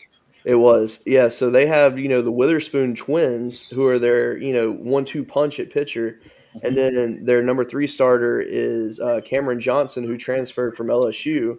He was a projected late first-round draft pick, decided to go to college. His biggest thing is getting out of his own head and being consistent in the strike zone, and that's just been something he struggled with. But he started against Virginia, and he had a very fair outing against them, actually. He looked really good. He fit the role. Defense didn't have his back the whole time, but overall he did enough to get him a few innings, and then the bullpen came in clutch to close it out. That's great. And yeah, they played some really good ball. And Oklahoma was a team that we expected them to have a pretty solid year, but what they've done to start the year was not expected at all. The only thing sad about that is they can't draw over 800 fans. Yeah, 832 for their home game over the opening weekend, and for an SEC team, that's embarrassing. Yeah, a team that's team that's been really good. I mean, heck, they played in the championship game. Yeah. 3 years ago. Yeah. 22. Yep. Wow. So I don't know what you do about that situation, but like Cody said, it was hard this week. I try not to be a homer and nominate. Vanderbilt has a lot of weeks where they go undefeated. I thought about nominating Vanderbilt this week because they did something they've never done. They played seven games in 7 days. Yeah. Which they've never done. And then they went undefeated last week, beat a good St. Mary's team. Mm-hmm. So they were 5-0 on the week. But I consider competition to be a factor sometimes. And, Air Force hasn't panned out to be great this year. So I left them out of it. But Alabama beating, coming from behind to get Ohio State. They beat Coastal Carolina, who was preseason top 25. I forget who else was on their schedule. NC State. Who, by the way, lost again tonight. They are trending down so hard right now. The 3 teams that I think at some point are going to get your Golden Broom Award are going to be, and I'm going out of the SEC here. UNC is going to get it at some point. I agree. Florida State's definitely going to get it at some point, and Clemson's going to get it at some point. Those are the 3 that. So. And Georgia Tech will get it too. They really could. We also do something interesting around with our baseball stuff. We do what we call a heat streak. It's not really an award. It's just we'll make an image and say, hey, this is a heat streak. Wanted to let you know this team has won 12 straight games. I'm pretty sure Florida State's going to get one. I'm sure Tennessee will. North Carolina. Vanderbilt's up to 7 right now. Yeah. So there's some teams that will get that. But once you hit 20, we actually give out an award for that. So you want to tell what the award is, Cody? I can't remember the name of the award. It's the been so Flame long. Award. The Flame Award. Flame, that's right, yeah. Because if you've won 20, you are on fire. So, Chris, do you remember a few seasons back, Fairfield, they went on that big run, and I was like, Chris, I don't want to share this award. I don't want to curse them. Yep. Because we'll tag them on social media and all that when we do it, and every time we do it, they lose. Yeah. And I did not want to release it for them on that one. Well, I mean, I get it. It's the same, it's like those unwritten rules of baseball. It's like the guy's got a no-hitter going. Don't talk to him. You can't be the one that's like, hey, is he getting hit yet? Or whatever. Like, you just can't. I tell my guys all the time, like, just keep your mouth shut. Because once they say something, even if it's not a no-hitter, like, hey, so-and-so's throwing really well today. It's like, why are you doing this thing? It never fails. Let him get done with his outing before you open your mouth about it, all right? Yep. Well, I promise you, if Roane State gets the Golden Broom Award, because, hey, you guys are in contention just like any team. This can go to any team. It doesn't matter what level it is at. We will not tell you about it. Fair enough. I appreciate that. I'm the guy, if I see somebody's throwing a no-no or something, I'll get in our chat and I'll say, we might have a situation. Yes, and I hate you every time you do that. That's so much. That's a good hint, though. That's a good hint without giving away too much information. Yep. The worst is so we used to have some admins. They're no longer in the group, but they would come in and they would post about it instantly. Oh, man, they're in the 4th inning. They got a no-hitter going. We're like, dude, stop. Way too early. Stop. Way too early.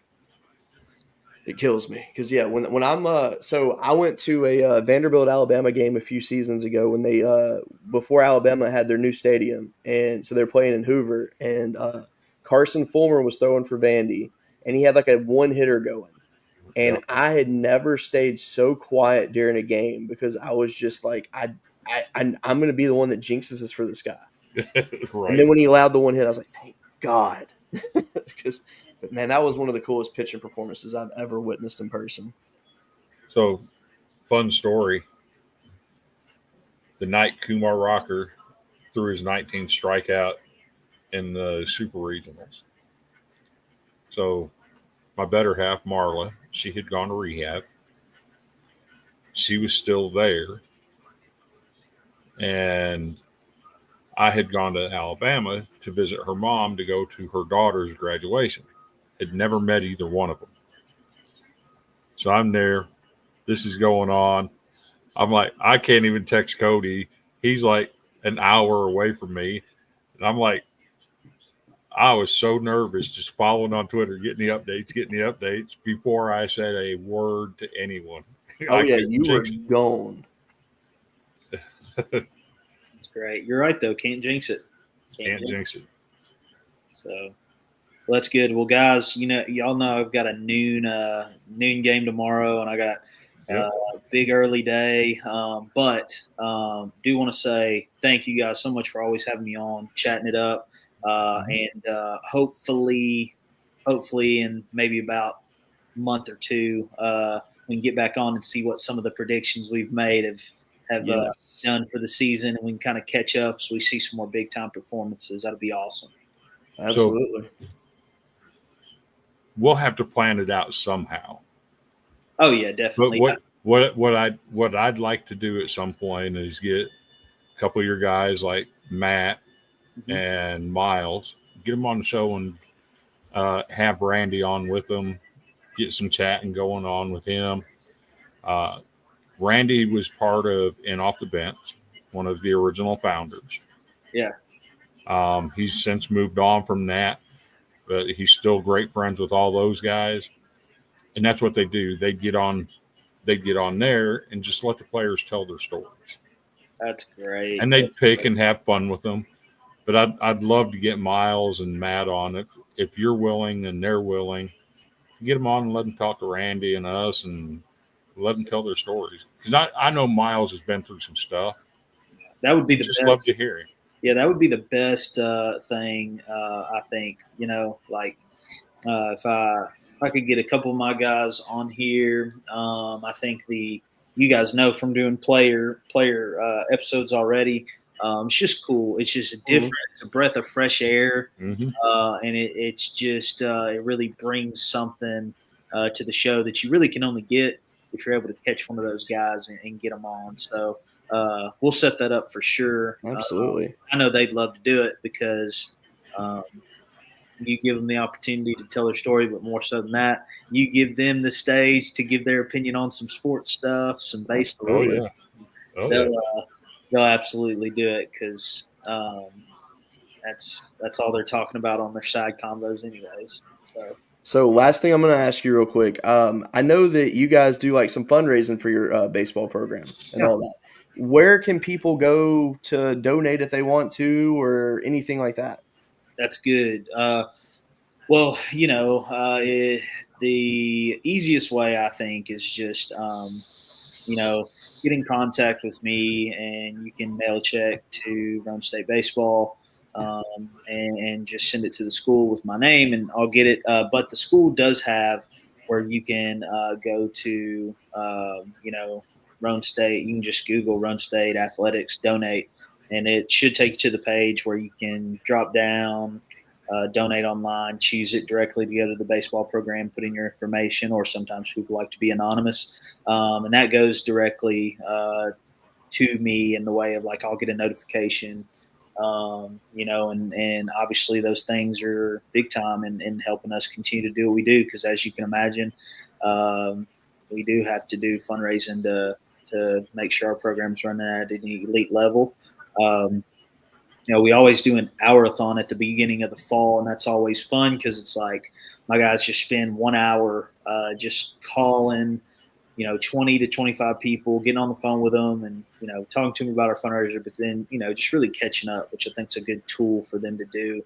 And then we also went and we worked security for a concert. So we worked the Morgan Wallen concert this fall. Nice. It was at Neyland Stadium. That's pretty cool because my guys got to work for money instead of just asking people for money. Yeah.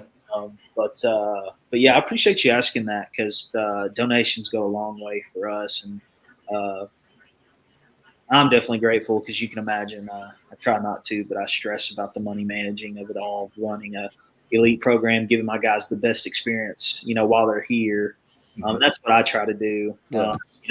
Take care of my guys while they're here instead of like, oh, I'm going to save this for this. I think, I just spend more time praying about those big projects and if it's supposed to happen. But in the meantime, just want to take care of my guys that I have. So I appreciate you asking that about the donations and things. Well, next time you'll have something come up, if you want to do any kind of like advertising or anything like that, we are more than happy to help with recording anything you want or need with players or with yourself, whatever. Yeah, we got you. that's 1,000%. Really appreciate it. And then, along with the fundraising, a lot of schools participate in what on the NCAA level in open doors. Is there any kind of program like that at the JUCO level where people can donate to NIL or offer NIL monies to your athletes, such as I'll pay you $20 if you'll make a spot for our podcast or anything like that? Yeah. You know what? We don't have that yet. There's some, NJCAA's kind of put some rules together about some NIL things that guys are able to do. We just don't have that yet. But you're right. It's something we do need to be working on just so when opportunities do come up for our student athletes that they can take advantage of that. I know when I was their age and I was a college kid, it would have $20 to me was like a week. Yeah. Inflation now probably is not a week for them, but I mean, still it's pretty big. So For sure. Yeah. Well, Coach, best of luck to you tomorrow. Big games tomorrow. Yep. Get some good sleep. Appreciate you guys and go Raiders until next time. All right. There you go. All right, man. Have a good night. See you guys. Good night. All right. Well, Chris, that was fun. Every time we have Coach Hamsley on, it's always a blast. I enjoy it. Yeah, I'm about to say there's never been a bad time. Man, that was awesome. We don't have a lot more to really go over tonight, but one thing I really want us to address tonight is our new partnership. I mean, let's talk about it for a minute. So, for years, we've seen Chinook Seedery all over social media. We've had their seeds. We've reached out. We've chatted with them before. I mean, their quality of their product is elite. And I'm not just saying that because we're partnered with them now. It's because you can ask Chris. I literally have the product. They've actually sent you the product before. Yes. Like, we know the product, and they're good dudes that run it. And I'm not saying this just to say this, but their flavors are top notch. That Hatch chili, man, Parmesan and pepper, those two are I could eat those seeds all day, every day, and not even think twice about it.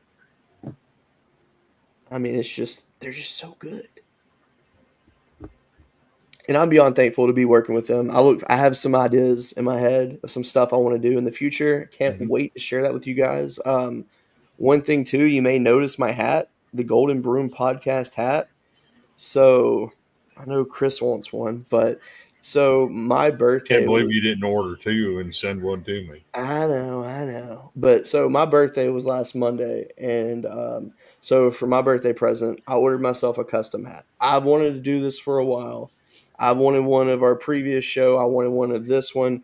And when I looked at the logos, I'm so happy I waited till this one because I absolutely love this logo more than anything. It's my all-time favorite logo I've ever made. And when I sent it to this company, honestly, I found this company on the TikTok shop. I was on TikTok and I was looking for custom hats because if you go online and look for a patch hat or something like that, minimum you're spending like $50, $60 for a hat. And this is a Richardson hat. I mean, it's a very good hat. And this is a leather patch. It's printed on. It's textured. Like, it's really good patch. And I found on there, I had some credit on my TikTok, so I used that towards it. And I found a deal. It was marked down like $26. And it said custom patch. And I was like, okay. They had a lot of reviews, very good reviews. I'm like, all right. So they say basically you make the order, you send them an email with the image of the logo you want on the hat. They'll send you a proof, and then they'll mail it to you. So I ordered this thing, and obviously they get a lot of orders. The communication was top notch. And today I get home, and sitting on my porch was a box, and I had no idea what it was going to look like. And I opened it up, and this is what I got. And I am beyond thrilled. I love the gray with the white hat. That's always been my favorite style anyway. With the patch on it, it makes it pop. And I honest to God truth, I can't wait to just wear this out. People be like, hey, what's the Golden Broom podcast? But what I'm going to do is, since these turned out so good, I'm going to reach out to this company and see about maybe making it where we could either I get a few and just maybe do a giveaway, or we make it where, you guys can buy them if you're interested in it. I have no idea the plan on that yet. I may just buy a bunch of them and just have them on stock just in case. And then I don't know how I'd use them, giveaways, sell them, whatever. But I love it. That's a sharp looking hat. It is. That hat looks better than the shirt I had made when I was down in Florida with the Golden Boot podcast on it. Honestly, I like that shirt. That being said, though, I found the original Golden Broom show shirt that I had made for my kids recently. And really? It fit. So I got it from my oldest daughter originally. Now it fits my son perfectly. And now that we're back to the Golden Broom, I love that he wears it. And it looks really good. I mean, I like the old logo, don't get me wrong, but this one, nothing tops this one. I just like this got a freaking broom on it right there. That's what pops. Well, actually, Right. Who am I kidding? That O and golden with it being a baseball. That I like that too. Pretty good. But yeah, I'm gonna chat with the company. I actually have something that a lot of people in college baseball smack don't know about. Our baseball group. What's that? Oh, you talking about the shirts? Let me turn off my camera for just a second. Oh man. Actually, you do that. I gotta get something too.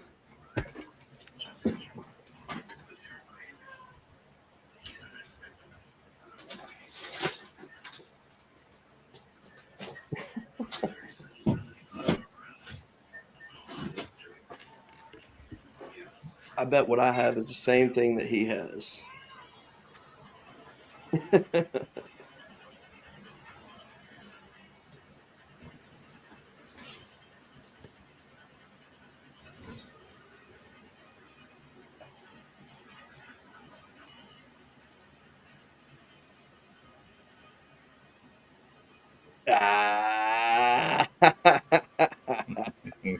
I love this.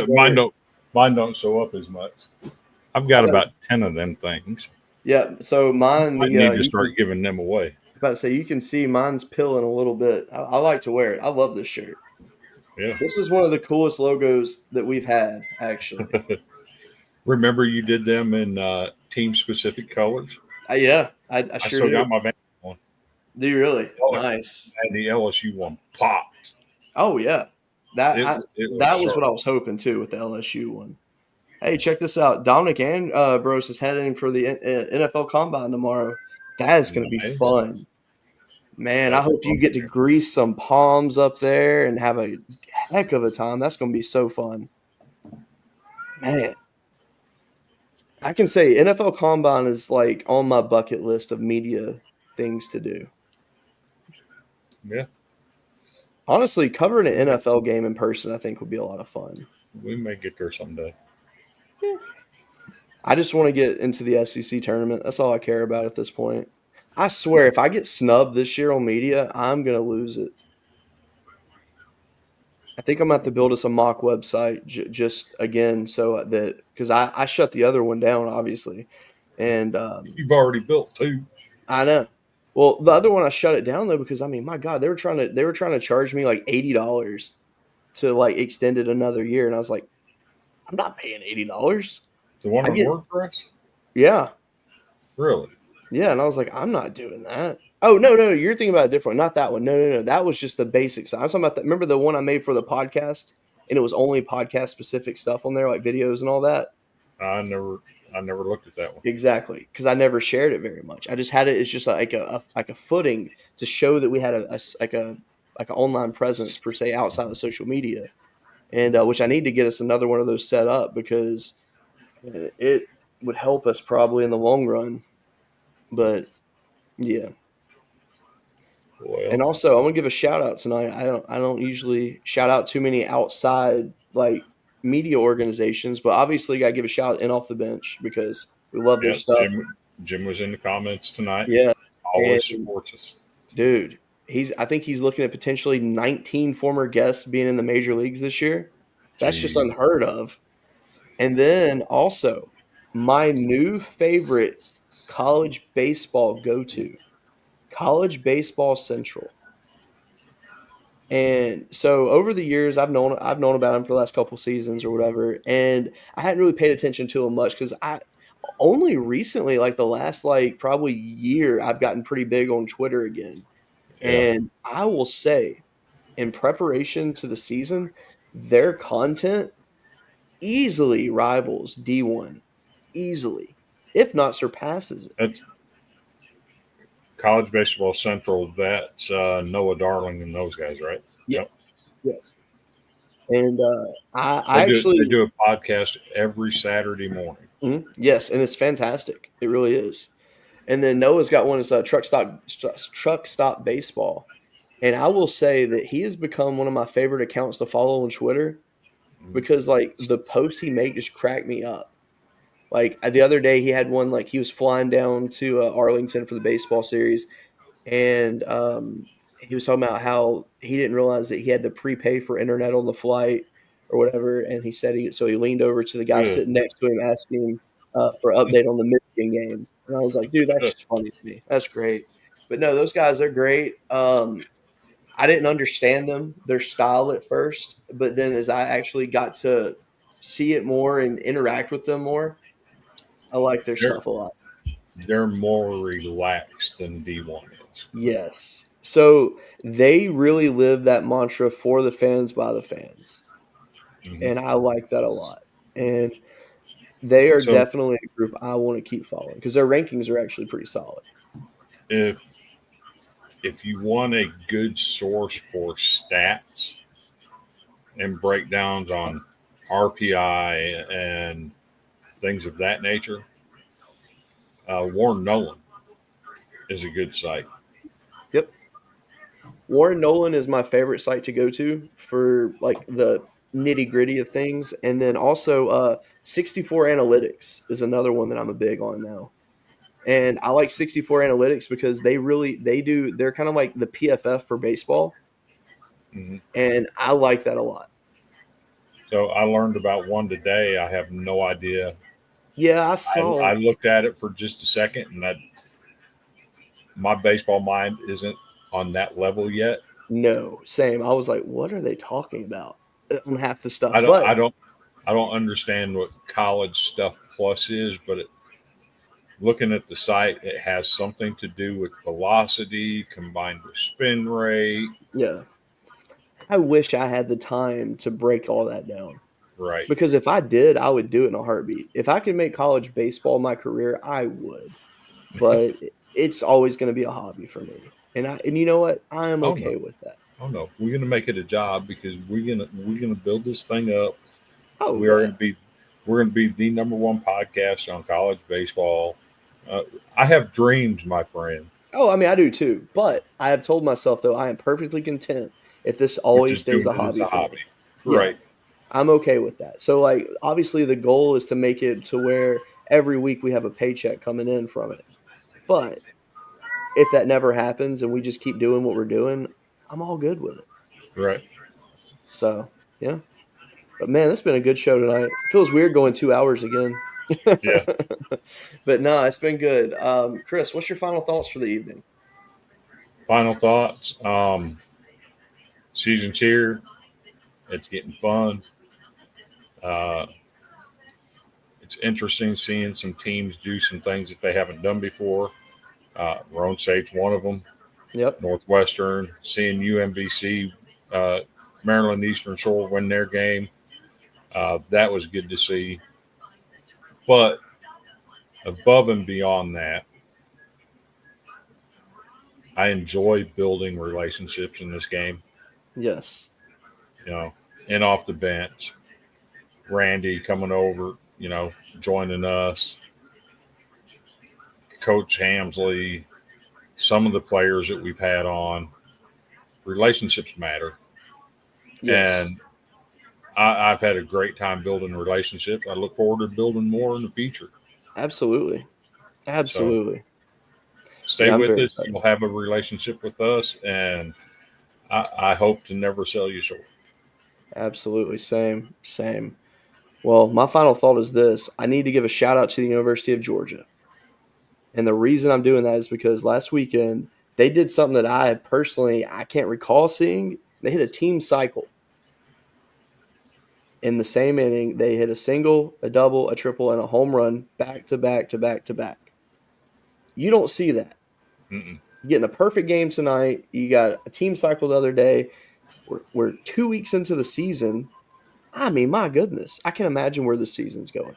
Because the real final thought for me is this. You see teams right now that are really hot. And this is going to people that maybe have not been watching college baseball for extremely long. I will go ahead and tell you now. The top 25 at the end of the year is going to look totally different than what you see right now. The 8 teams in Omaha, nobody has predicted them correctly. I can go ahead and tell you. Omaha always. I will never do.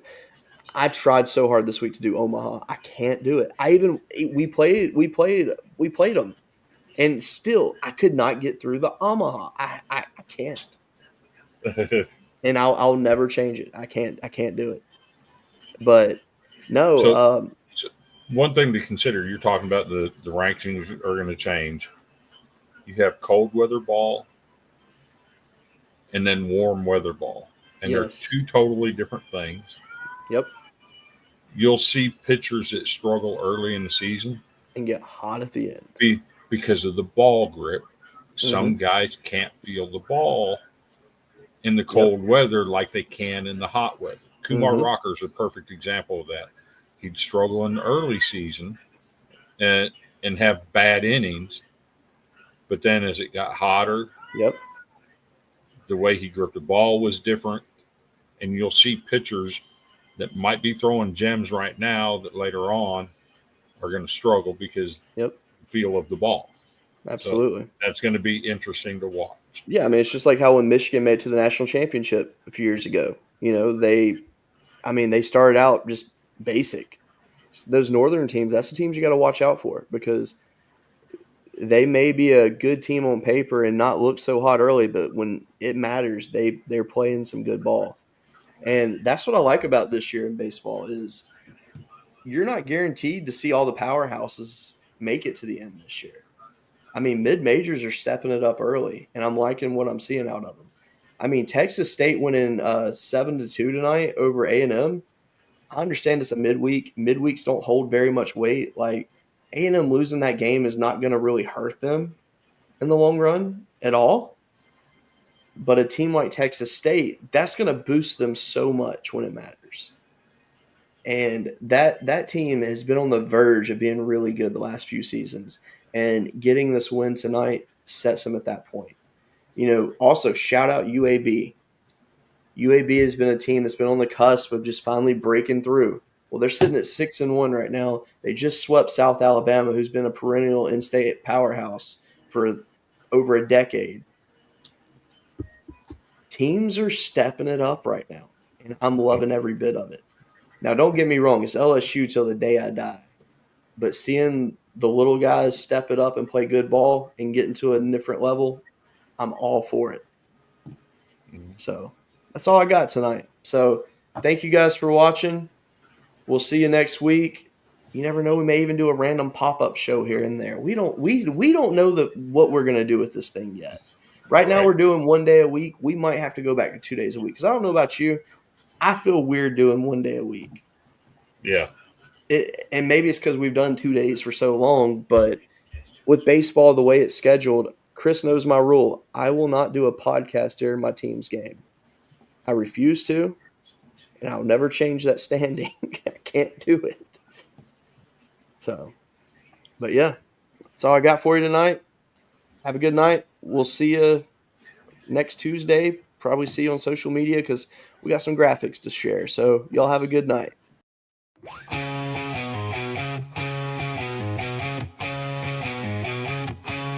On the diamond where they play, sweeping competition. competition every day.